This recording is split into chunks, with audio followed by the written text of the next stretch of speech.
పెద్దలారా మిత్రులారా అందరికీ నమస్తే. నేను గరిడేపల్లి సత్యనారాయణ. ఇది బీజేపీకి సంబంధించిన అంశాలు మీ దృష్టికి తీసుకొచ్చే ప్రయత్నం చేస్తాం. చాలా రోజులు బట్టి చాలా సమాచారం సేకరిస్తూ ఉన్నాను. ఈ వీడియో మీతోని ఆ విషయాలు షేర్ చేసుకునే ప్రయత్నం చేస్తాను. పెద్దలారా మిత్రుల అందరికీ నమస్తే. ఖమ్మం జిల్లా నుంచి స్టార్ట్ చేస్తాను. సో తెలంగాణ ఇండియా దాకా వెళదాం. సో ఖమ్మం జిల్లాకి సంబంధించి వచ్చినప్పుడు 80,000 మెంబర్షిప్ చేశారు ఖమ్మం జిల్లాలో. ఖమ్మం జిల్లాలో 5 అసెంబ్లీ స్థానాలు ఉన్నాయి. ఈ 5 అసెంబ్లీ స్థానాలు 1 Paleru, 2 Khammam assembly, 3 Madhira assembly, 4 Wyra assembly, 5వది సత్తుపల్లి అసెంబ్లీ స్థానాలు. ఈ 5 అసెంబ్లీ స్థానాల నుంచి బీజేపీ 80,000 మెంబర్షిప్ని అయితే చేసింది. దాని తర్వాత ఖమ్మం పార్లమెంట్ తీసుకున్నప్పుడు ఈ 5 అసెంబ్లీలతో పాటు ఖమ్మం పార్లమెంట్లోకి వచ్చినప్పుడు ఈ 5 అసెంబ్లీలు ఖమ్మం జిల్లా. ఖమ్మం పార్లమెంట్లో అదనంగా కొత్తగూడెం, అదేవిధంగా అశ్వరావుపేట ఉన్నాయి.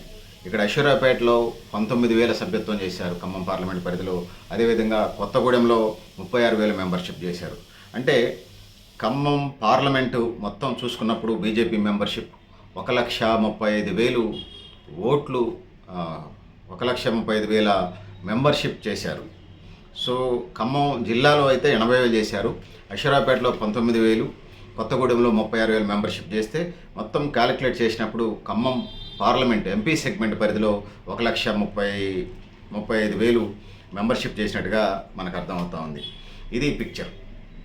ఇట్లాంటి పరిస్థితుల్లో ఖమ్మం జిల్లా అధ్యక్ష రేసులో కూడా దీనికి సంబంధించి వచ్చినప్పుడు ఖమ్మం జిల్లా అధ్యక్ష రేసుకు వచ్చినప్పుడు ముఖ్యంగా ఇక్కడ పెద్ద పోటీ ఉన్నటువంటి ప్రస్తుతం ఉన్నటువంటి ఖమ్మం జిల్లా అధ్యక్షులు. అంటే వాళ్ళు ఇప్పటికే బూత్ కమిటీలు వాళ్ళకి కలిసి వచ్చినట్టుగా ఉన్నది. బూత్ కమిటీలు ప్రతి బూత్కి వాళ్ళు కమిటీలు వేస్తూ ఉంటారు. వాళ్ళే ఎఫికేషను, మార్పులు, చేర్పులు, లేకపోతే పెన్షన్ పథకాలు ఏదైతే ఉన్నాయో పథకాలు వాటన్నిటికి సంబంధించి వాళ్ళే ఇవి చేసుకుంటూ వస్తారు. బూత్ కమిటీలు బీజేపీ స్ట్రాంగ్ అని కావడానికి పోల్ మేనేజ్మెంటు వాళ్ళు బాగా చేస్తారనేది చెప్పుకోవచ్చు. సో ఆ విధంగా పోతుంది. బూత్ కమిటీలు వేశారు, దాని తర్వాత గ్రామ కమిటీలు వేశారు, నగరాల్లో పట్టణాల్లో వార్డు డివిజన్ కమిటీలు వేశారు, దాని తర్వాత ఇంకా మండల స్థాయికి వచ్చారు, దాని తర్వాత నియోజకవర్గం, దాని తర్వాత జిల్లా కమిటీలు వేసుకుంటూ వచ్చారు. సో కొన్ని జిల్లాలు ఇప్పటికే అనౌన్స్ చేసినట్టు కనపడతా ఉంది జిల్లా అధ్యక్షులు. అదేవిధంగా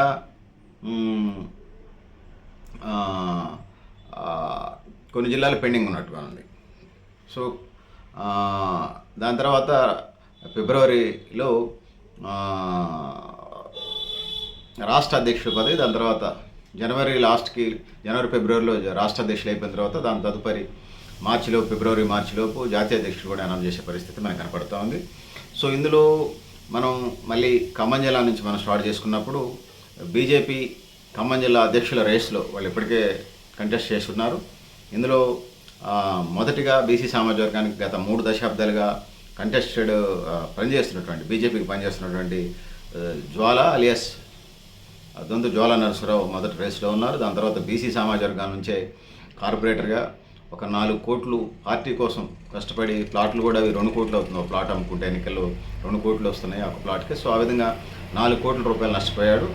సుదీర్ఘకాలంగా బీజేపీలో పనిచేస్తున్నాడు ఇటు జ్వాలా కానీ ఇటు దొంగల సత్యనారాయణ కార్పొరేటర్ కానీ. సో వీళ్ళు రేస్లో ఉన్నారు. దాని తర్వాత డాక్టర్ శీలం పాపారావు, ఆయన జేఏసీ తెలంగాణ జేఏసీ జిల్లా అధ్యక్షుడు చేశారు.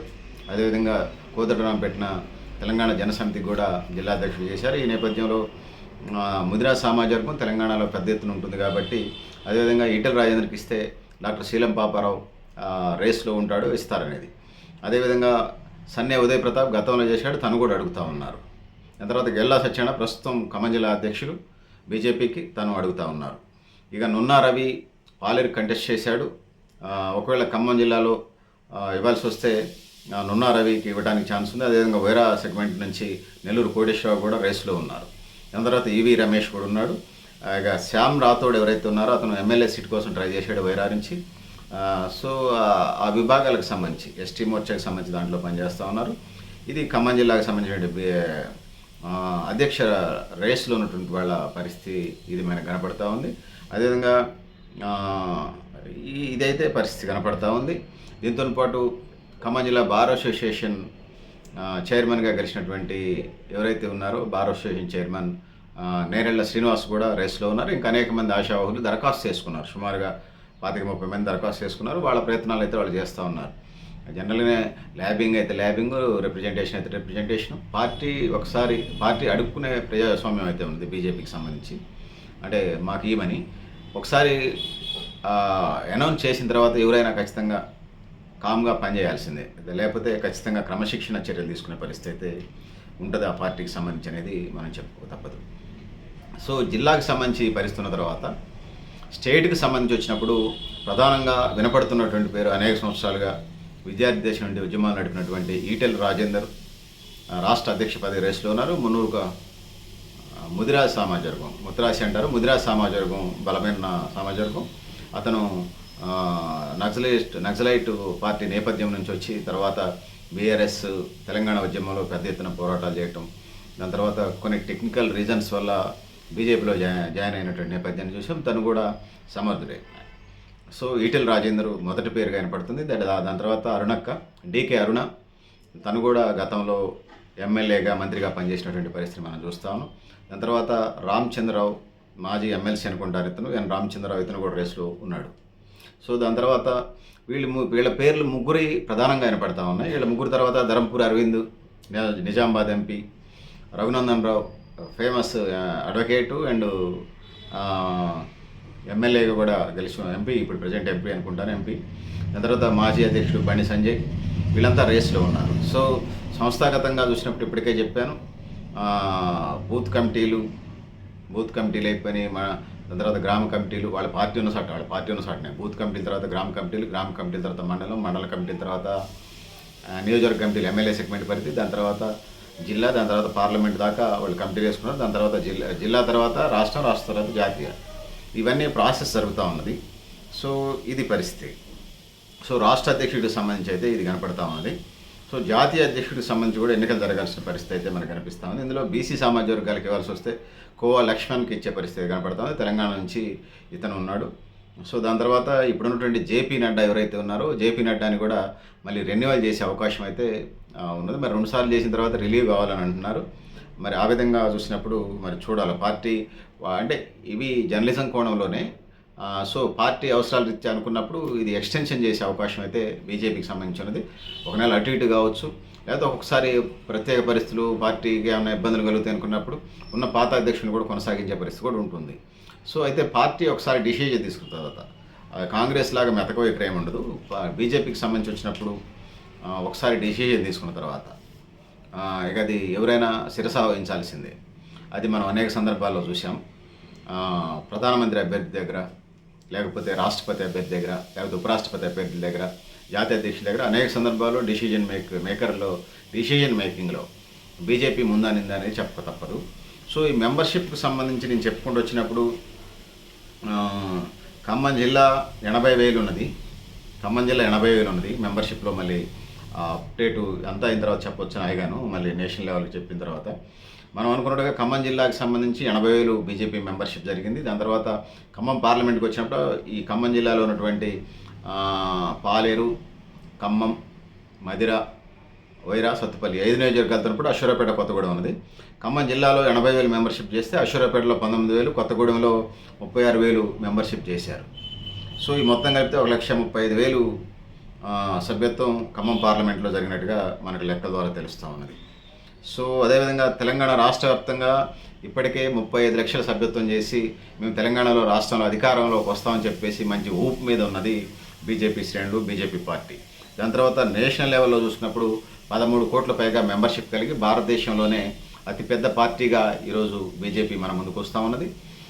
సో ప్రపంచంలో అతిపెద్ద పార్టీగా, రాజకీయ పార్టీగా కూడా ఇది ఉందని చెప్పవచ్చు. ఎందుకంటే ఎక్కువ మెంబర్షిప్ కలిగినటువంటి చాలా దేశాలకు సంబంధించి 13 కోట్ల జనాభా లేని దేశాలే దాదాపుగా 100 దేశాల లాగా ఉంటాయి. ఈ క్రమంలో ఒక రాజకీయ పార్టీకి 13 కోట్లు అంటే సామాన్యమైన విషయం కాదు. సో అందుకోసం బీజేపీ అతిపెద్ద పార్టీ ఉంది. ప్రపంచంలో ఒక 200 దేశాలు ఉన్నాయని మనం భావించినప్పుడు 200 దేశాల్లో సుమారు 100 దేశాలు 13 కోట్ల కంటే తక్కువగానే జనాభా ఉన్నది, 100 దేశాలకు పైగా. సో అందుకోసం చైనా అనేది ఏక పార్టీ పరిపాలన కాబట్టి అక్కడ ఏరే పార్టీ లేదు కాబట్టి దాన్ని క్యాలిక్యులేట్ చేయలేం. సో అది ఒక సోషలిస్టిక్ కంట్రీ. సో ఇక మిగతా ప్రపంచవ్యాప్తంగా మనం చూసినప్పుడు ప్రపంచంలో ఉన్నటువంటి 200 దేశాల్లో అత్యధిక మెంబర్షిప్ కలిగినటువంటి రాజకీయ పార్టీగా బీజేపీ అవతరించింది అనేది చెప్పుకోక తప్పదు. దీంతో పాటుగా పార్టీ సభ్యత్వంతో పాటుగా బీజేపీకి సంబంధించి ఏబీవీపీ ఉంటుంది, అఖిల భారత విద్యార్థి పరిషత్, అదేవిధంగా బీజేపీ యువ మోర్చా ఉంటుంది. వీటికి మెంబర్షిప్స్ ఉంటాయి. అది స్టూడెంట్ ఆర్గనైజేషన్ కానీ, యూత్ ఆర్గనైజేషన్స్ కానీ. అదేవిధంగా బీజేపీ మహిళా మోర్చా ఉంటుంది, బీజేపీ కిసాన్ మోర్చా ఉంటుంది, బీజేపీ కార్మిక మోర్చా ఉంటుంది.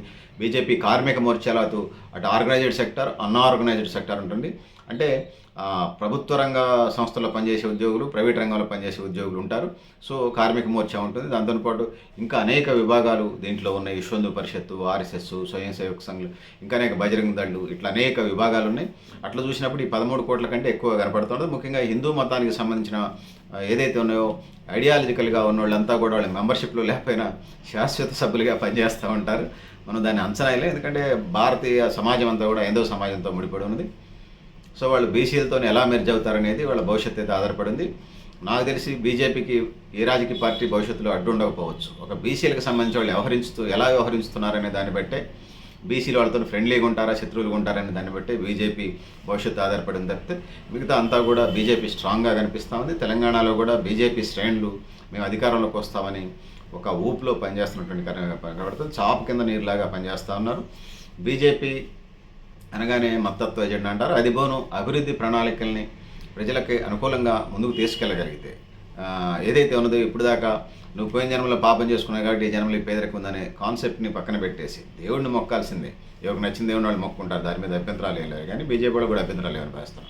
సో అందుకోసం నేను ఇక్కడ చెప్పదలుచుకున్నది ఏంటంటే, దేవుడికి ఎవరు నచ్చిన దేవుళ్ళు వాళ్ళు మొక్కుంటారు, ఎవరు నచ్చిన మతాన్ని వాళ్ళు ఫాలో కానివ్వండి, అది హిందూ, ముస్లిం, క్రిస్టియన్ అది కానివ్వండి. కానీ ఇక్కడ నేను చెప్పదలుచుకున్నది ఏంటంటే, బీజేపీకి సంబంధించి బీసీ పాలసీ మీదనే దాని భవిష్యత్తు ఆధారపడి ఉన్నది అనేది ఇది అవుతుంది. ఎందుకంటే తెలంగాణ రాష్ట్ర వ్యాప్తంగా 100కి 55 నుంచి 65% ఉందంటున్నారు, 55% అంటున్నారు. మా లెక్కల ప్రకారం అయితే 65% పైగా తెలంగాణ సమాజంలో బీసీలు ఉన్నారు. సో అందుకోసం బీసీల దేశవ్యాప్తంగా కూడా 52% పైగా ఉన్నారు. ఇది ఎప్పుడు 1931 జనాభా లెక్కల ప్రకారం. మరి అప్పుడు సరిగ్గా చేశారా లేదంటే అది తప్ప మరి ఆధారం లేదు. కాబట్టి సకల కుల జనగణన దేశవ్యాప్తంగా చేయమంటున్నాం. సో బీజేపీ కాన్సెప్ట్ ఏమవుతుందో చూడాలి. దేశవ్యాప్తంగా దక్షిణ భారతదేశం అంతా బహుజనులు ఉన్నారు రాజకీయ వేదికల్లో, రాజ్యాధికారాల్లో. బీజేపీ కుటుంబ పరిపాలన పోవాలని చెప్పేసి ప్రాంతీయ పార్టీలను అయితే టార్గెట్ చేస్తుంది. డైరెక్ట్గా ఇండైరెక్ట్గా ప్రాంతీయ పార్టీలు జోలికైతే వెళుతుందనేది మనం చెప్పుకోవచ్చు.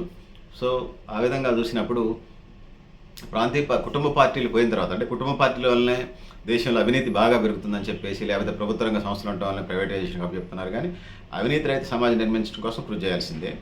సో దాంతోపాటు ప్రభుత్వ రంగ సంస్థలన్నీ అమ్మటం కూడా పాలసీస్ ఏదైతే ఉన్నాయో మతత్వ ఎజెండా అండ్ ప్రభుత్వ ఒక ఇంట్లో కిరాయికున్న వ్యక్తి ఇది నా ఇల్లు నమ్ముకోవడం కరెక్ట్ కాదు. 5 ఏళ్ళు మీకు పరిపాలనకి ఇచ్చినప్పుడు, మీకు 5 ఏళ్ళు పరిపాలన చేయడానికి పరిపాలనకి ఇచ్చినప్పుడు మీరు ఖచ్చితంగా అమ్మగా దొబ్బటం అది కరెక్ట్ కాదనేది ప్రజానీకం భావిస్తూ ఉన్నారు. సో ప్రజలే అల్టిమేట్.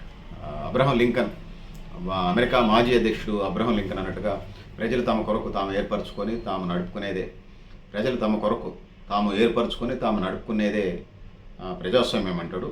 అంటే by the people, for the people, and the people అంటారు. సో ప్రజాస్వామ్యంలో ప్రజలే నిర్మాతలు, వాళ్ళే సృష్టికర్తలు.